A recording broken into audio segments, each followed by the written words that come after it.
आपण ऐकत आहात जगद्गुरु तत्वदर्शी संत रामपालजी महाराज यांच्याद्वारे लिखित पुस्तक जगण्याचा मार्ग। विषय कलियुगाचा वर्तमानामध्ये किती कालावधी संपला आहे। हिंदू धर्मामध्ये आदि शंकराचार्यजी यांचे विशेष स्थान आहे। दुसऱ्या शब्दांमध्ये सांगायचे तर हिंदू धर्माचे रक्षणकर्ता तसेच जीवनदाता देखील आदि शंकराचार्य आहेत। त्यांच्यानंतर जो प्रचार त्यांच्या शिष्यांनी केला त्याच्या परिणाम स्वरूप हिंदू देवतांच्या पूजेची क्रांतीच आली आहे। त्यांचे इष्ट देव श्री शंकर भगवान आहेत। त्यांची पूज्य देवी पार्वतीजी आहे। यांच्या सोबत श्री विष्णूजी तसेच इतर देवतांचे ते पुजारी आहेत।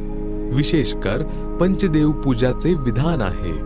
1 श्री ब्रह्माजी, 2 श्री विष्णूजी, 3 श्री शंकरजी, 4 श्री पारासर ऋषीजी, 5 श्री कृष्ण द्वैपायन उर्फ श्री वेदव्यासजी पूज्य आहेत।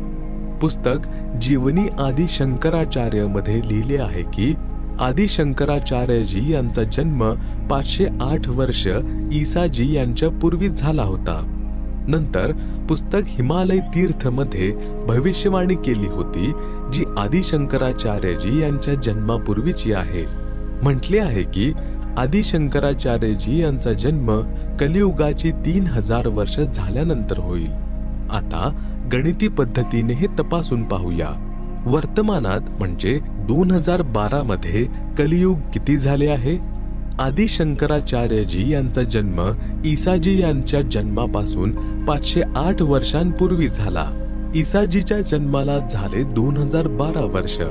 शंकराचार्यजी यांना किती वर्षे होऊन गेली। 2012 अधिक 508 म्हणजे 2520 वर्षे। वरील हिशोब लावला तर शंकराचार्यजी यांचा जन्म झाला कलियुगाचे 3000 वर्ष होऊन गेल्यानंतर। एकूण वर्ष 2012 मध्ये कलियुग किती होऊन गेले आहे। 3000 अधिक 2520 म्हणजे 5520 वर्ष।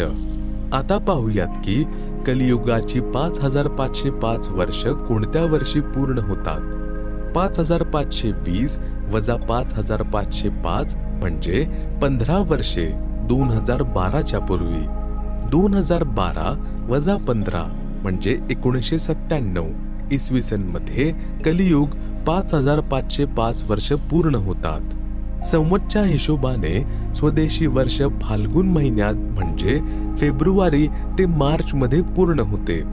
जे संतजन मानत आहेत की श्रीमद भगवत गीता 5151 वर्षांपूर्वी सांगितली गेली होती ते चुकीचे आहे।